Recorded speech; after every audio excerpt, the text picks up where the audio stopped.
ఏమవుతాడమ్మా నీకు? వరుసకి చిన్నాన్న అవుతాడండి. నేను మీ చిన్నాన్నని ఎక్కడ కలిశానో తెలుసా అమ్మా?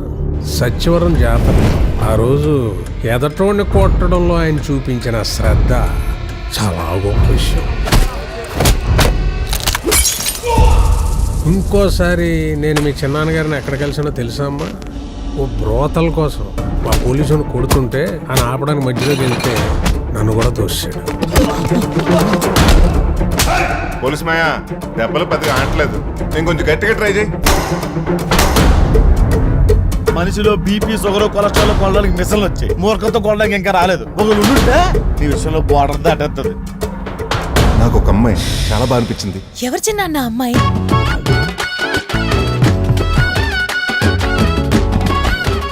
ఆ సిగరెట్టు, మందు, ఆ మూడోది చెప్పాలంటేనే ఏదోలా ఉంది.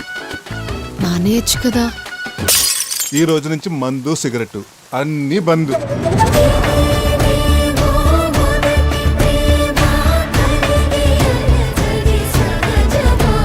ఎప్పుడు నా గురించి ఆలోచిస్తావు కదే, ఎందుకో నీ గురించి ఆలోచించాలనిపిస్తుంది.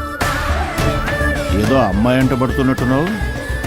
మీరంతా అమ్మాయిలనే చూస్తారు, కానీ వాళ్ళు వెనకున్న బాబుల్ని బలాల్ని చూడరు.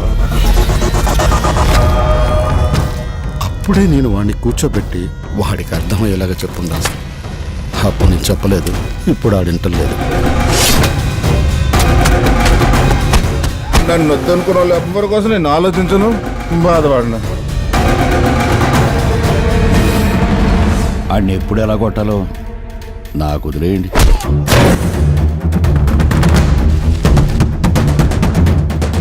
సంఘంలో ఉన్న అందరి ముందు చెప్తున్నా, మార్కెట్లో ఉన్న ప్రతి గోడను పెట్రోల్ పోసి తగలబెడతా. గోన్ సంచి కాదు కదా, పురుకోస్ మొక్క కూడా మిగలదు. నువ్వు కోరుకున్న జీవితం ఇది కాదని నాకన్నా నీకే ఎక్కువ తెలుసు.